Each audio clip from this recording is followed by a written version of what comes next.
Aujourd'hui, je t'emmène à la découverte de l'humanisme, un vaste mouvement culturel du XVIe siècle qui est passionnant car il dépasse largement le cadre de la littérature. Je te propose donc de découvrir en quelques minutes tout ce qui fait la richesse de ce mouvement.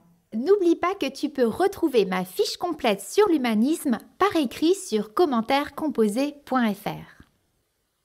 L'humanisme est donc un mouvement culturel du XVIe siècle qui se caractérise par son admiration pour les cultures grecques et latines et par sa volonté de placer l'homme au centre de sa réflexion.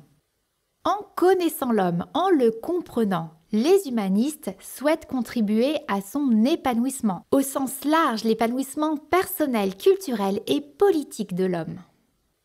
Il faut savoir qu'un mouvement littéraire et culturel reflète toujours les changements à l'œuvre dans une société à un moment donné. Quels sont donc les événements qui peuvent expliquer la naissance de l'humanisme ? Eh bien, à partir du XVe siècle, d'importants changements bouleversent l'Europe. Tout d'abord, la découverte de nouvelles contrées. Tu sais sans doute qu'en 1492, l'explorateur Christophe Colomb découvre l'Amérique. C'est un véritable bouleversement. Les Européens découvrent subitement qu'il existe d'autres peuples qui se sont développés à l'écart de la civilisation européenne. Et puis la découverte de nouvelles contrées se poursuit en 1520 avec Magellan qui entreprend le premier tour du monde. Ce que tu dois comprendre, c'est que la découverte de nouvelles contrées et de nouveaux peuples est un séisme culturel. C'est un bouleversement aussi important que si nous, aujourd'hui, nous découvrions qu'il existe des peuples et des civilisations développées sur la planète Mars.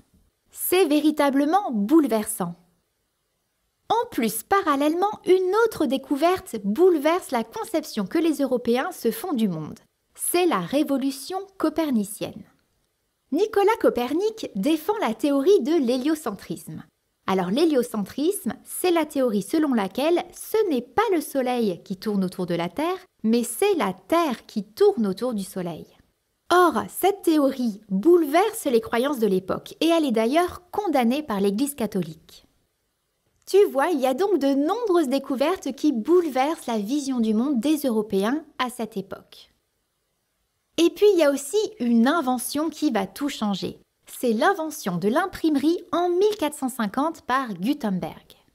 Cette invention a un impact décisif car elle permet la diffusion des connaissances.